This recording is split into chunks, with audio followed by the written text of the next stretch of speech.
ఓం శ్రీ సద్గురు చరణారవిందాభ్యాం నమః. ఓం శ్రీ గణేశ శారదా సద్గురు మంగళమూర్తిభ్యో నమః. ఓం నమో భగవతే వేదవ్యాసాయ నమః. ఓం నమః ప్రణవార్థాయ శుద్ధజ్ఞానైకమూర్తయే నిర్మలాయ ప్రశాంతాయ దక్షిణామూర్తయే నమః.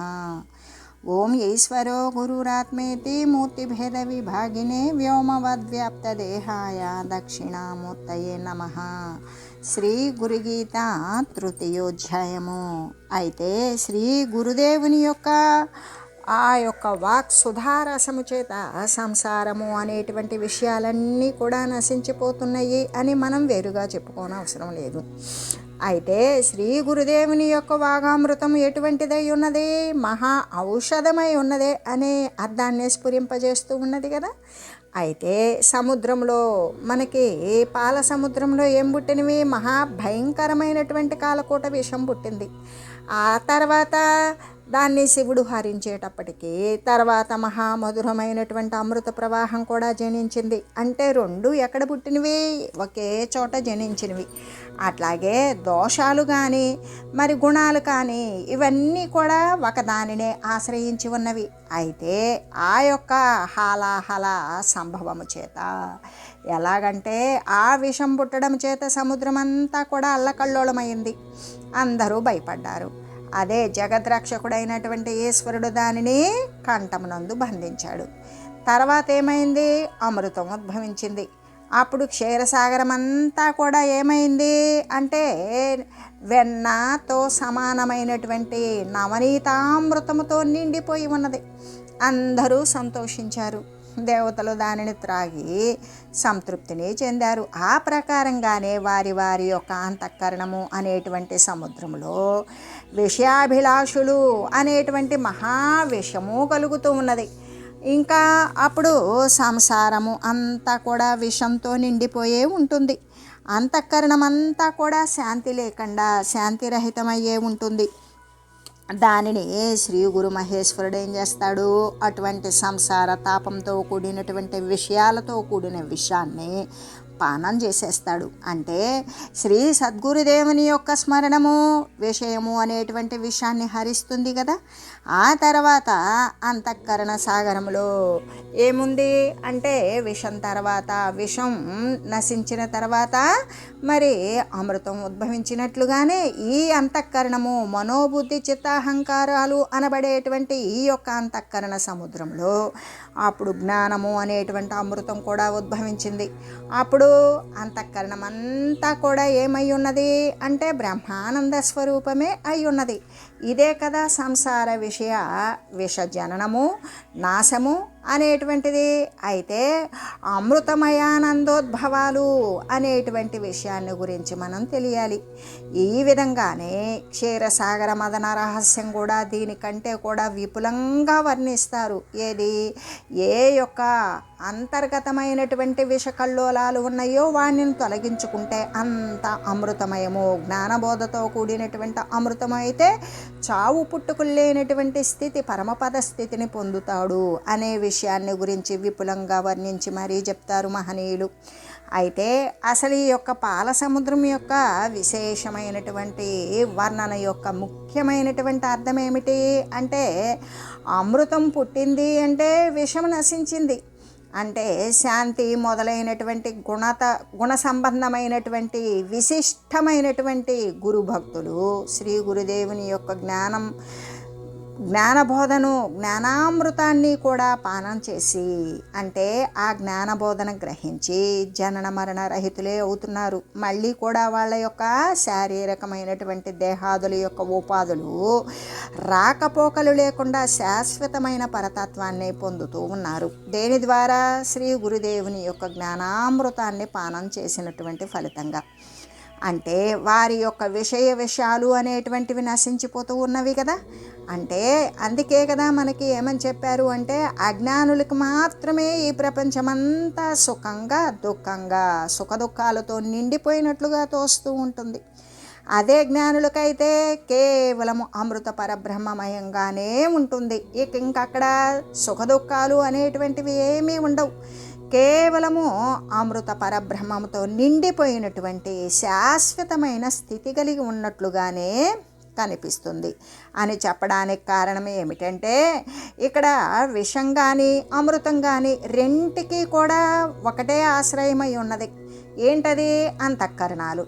అటువంటిది అంటే అక్కడ దోషాలు ఉద్భవించి సంసారానికి కారణమైన, లేదా జ్ఞానం ఉద్భవించి జ్ఞానాన్ని ఆసరా చేసుకొని పరమపదతత్వాన్ని పొందడానికి కారణమైన ఈ రెండింటికి కూడా అంతఃకరణమే కారణం. ఎలా అంటే ఇప్పుడు హాలాహలం పుట్టడానికి పాల సముద్రమే కారణం, అక్కడ అమృతం ఉద్భవించడానికి కూడా పాల సముద్రమే కారణం.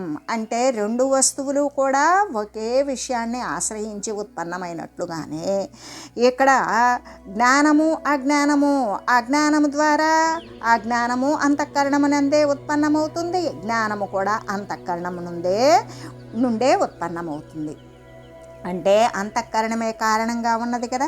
కాబట్టి శ్రీ గురుదేవుని యొక్క వాగామృతము అంటే శ్రీ గురుదేవుని ద్వారా ఉత్పన్నమయ్యేటువంటి ఆ యొక్క వాక్కు అనేటువంటి అమృతము, ఆ జ్ఞానబోధ భక్తుల యొక్క చిత్తాన్ని ఏ విధంగా చేస్తుంది అంటే అమృతము అంటే చావు లేనటువంటి శాశ్వత తత్వాన్ని నిండింపజేస్తుంది.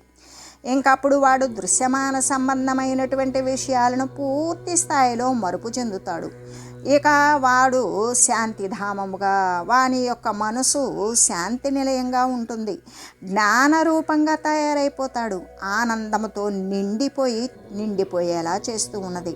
అటువంటి సహజానంద స్వరూపులైన శ్రీ గురుదేవులు నేను నమస్కారం చేస్తూ ఉన్నాను. అటువంటి విషయాన్ని, సహజమైనటువంటి ఆనంద స్వరూపాన్ని పొందింపజేసేటువంటి ఆ జ్ఞానముతో ఉన్నటువంటి వారిని జ్ఞానులుగా చేసి పరమ పవిత్రులుగా చేసి వారు పరమపదమునందు స్థిరపడేలాగా చేయగలిగిన సహజానంద స్వరూపులకు శ్రీ సద్గురుదేవుల కొరకు నేను నమస్కారం చేస్తున్నాను ఎల్లవేళలా. అంటే గురుదేవుని ప్రార్థిస్తూ, ఏంటి స్వామి, ఓ దేవా, మీ యొక్క మహిమ అనేటువంటిది నోటితో చెప్పడానికి సఖ్యము కాదు.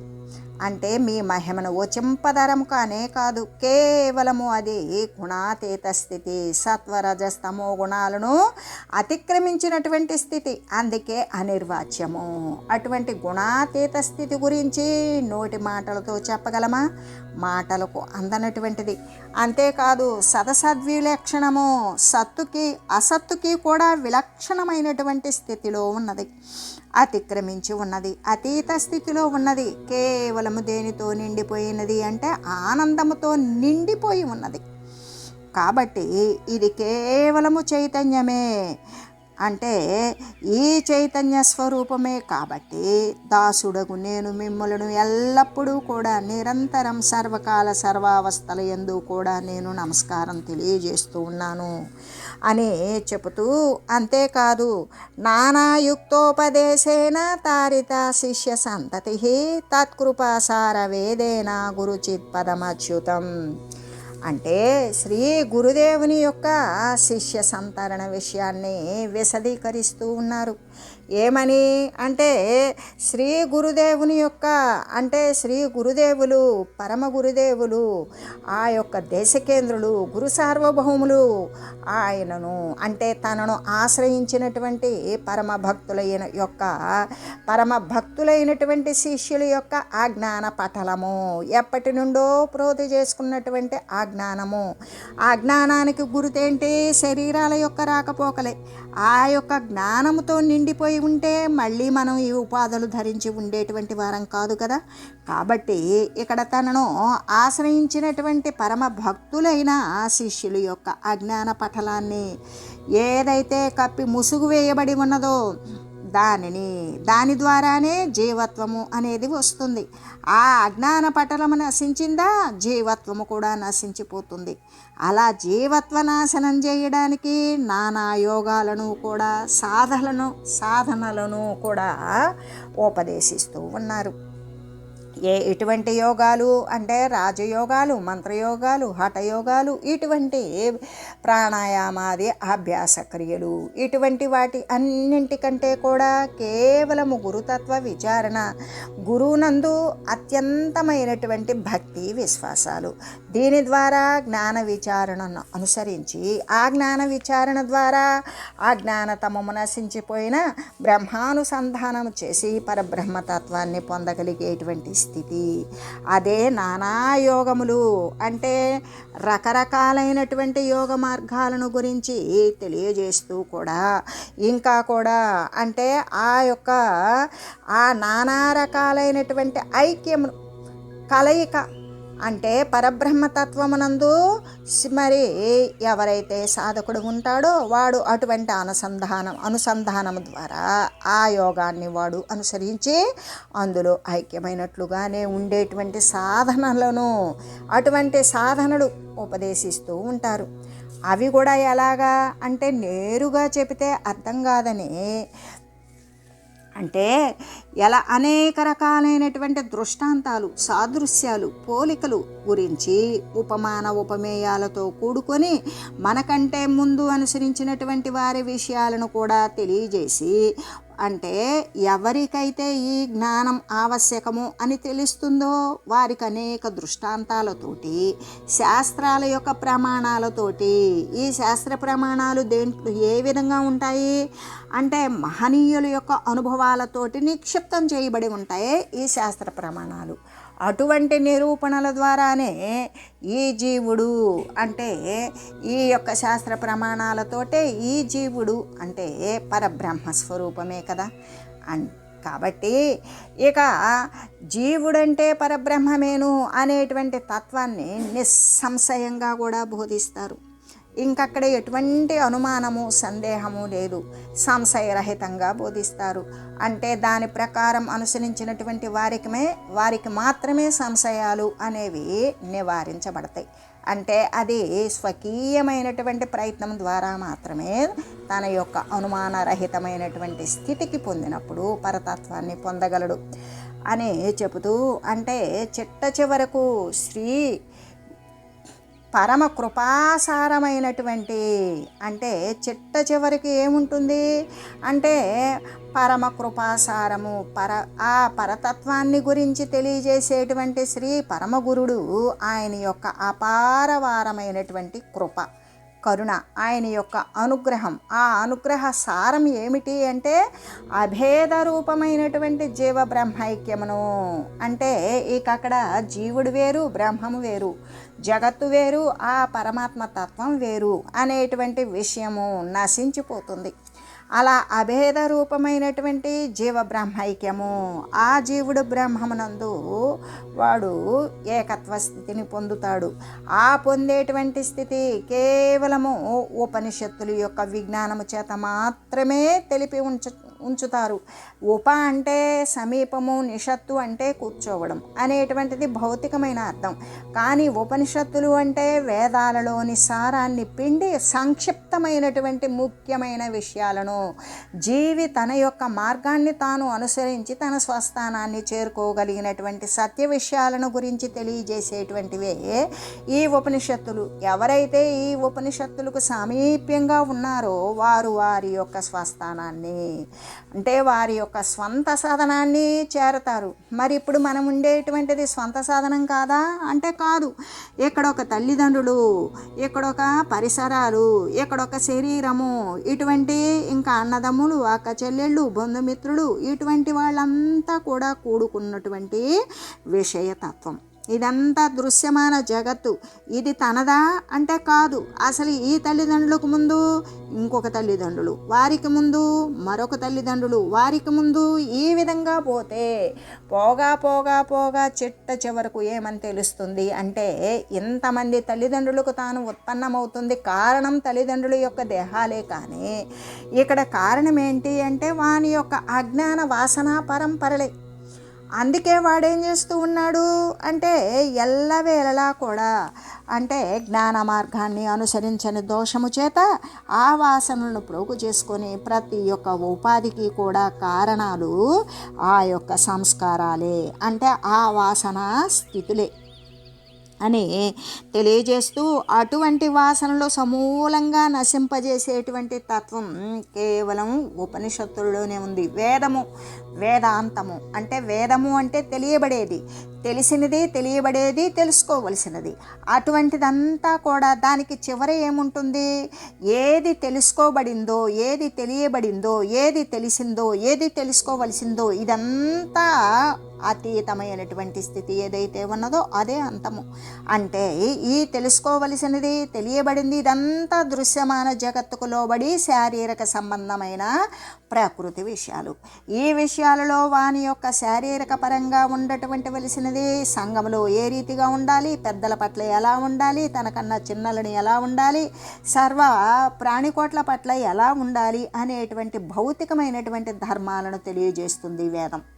కానీ ఈ వేదం ద్వారా గౌరవాలను ఎలా ఇవ్వాలి, గౌరవాన్ని ఎలా పొందాలి, ఒక దేవతా ప్రతిష్టలు ఎలా చేయాలి, ఆ దేవతలను ఎలా వశం చేసుకోవాలి, మరి మనకంటే తక్కువ వారి పట్ల మనం ఎటువంటి ఆదరాభిమానాలు చూపాలి, మనకంటే ఎక్కువ వారి పట్ల మనం ఎటువంటి వినమ్రతలు వినయము కలిగి ఉండాలి, సద్గురువుల పట్ల ఎటువంటి భక్తి విశ్వాసాలు కలిగి ఉండాలి, దేవతల పట్ల ఎటువంటి భక్తిభావం కలిగి ఉండాలి అనే విషయాలన్నీ కూడా చెప్పేటువంటివి వేదాలు.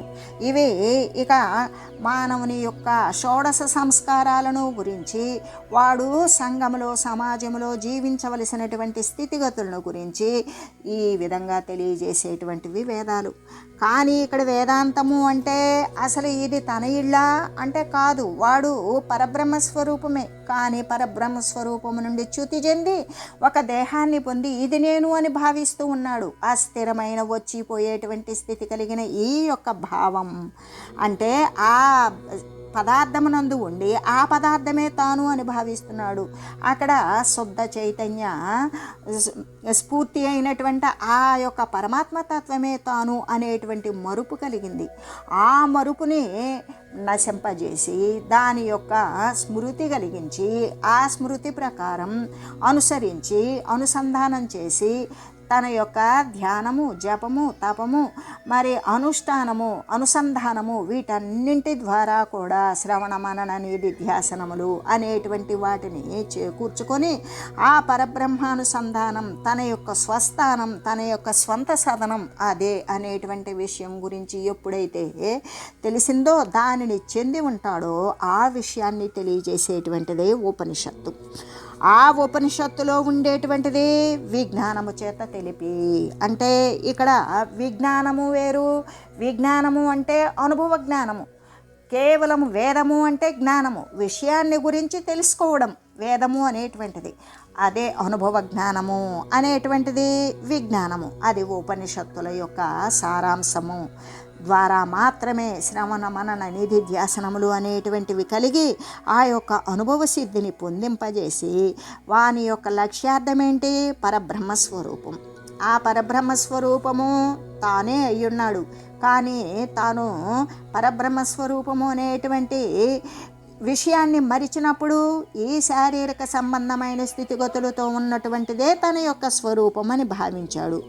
ఆ భావాన్ని నశింపజేసి ఈ యొక్క శ్రవణ మనన నిధిధ్యాసనముల ద్వారా లక్ష్యార్థం ఏంటి అంటే నా స్వరూపం పరబ్రహ్మస్వరూపమే, నేను పరబ్రహ్మస్వరూపాన్నే అవ్వాలి. అంటే ఆ పరబ్రహ్మస్వరూపము నుండి వానికి తెలియకనే మరుపులో ఎంత చ్యుతి చెందాడో, ఎంత జారాడో అక్కడ నుండి మళ్ళీ వాడు పయనించవలసినటువంటి అవసరం ఉన్నది. కాబట్టి వాని యొక్క లక్ష్యార్థం ఏంటి అంటే వాని యొక్క లక్ష్యం ఏంటి? పరబ్రహ్మతత్వం. దాని అందేవాడు పరిసమాప్తి అవ్వాలి.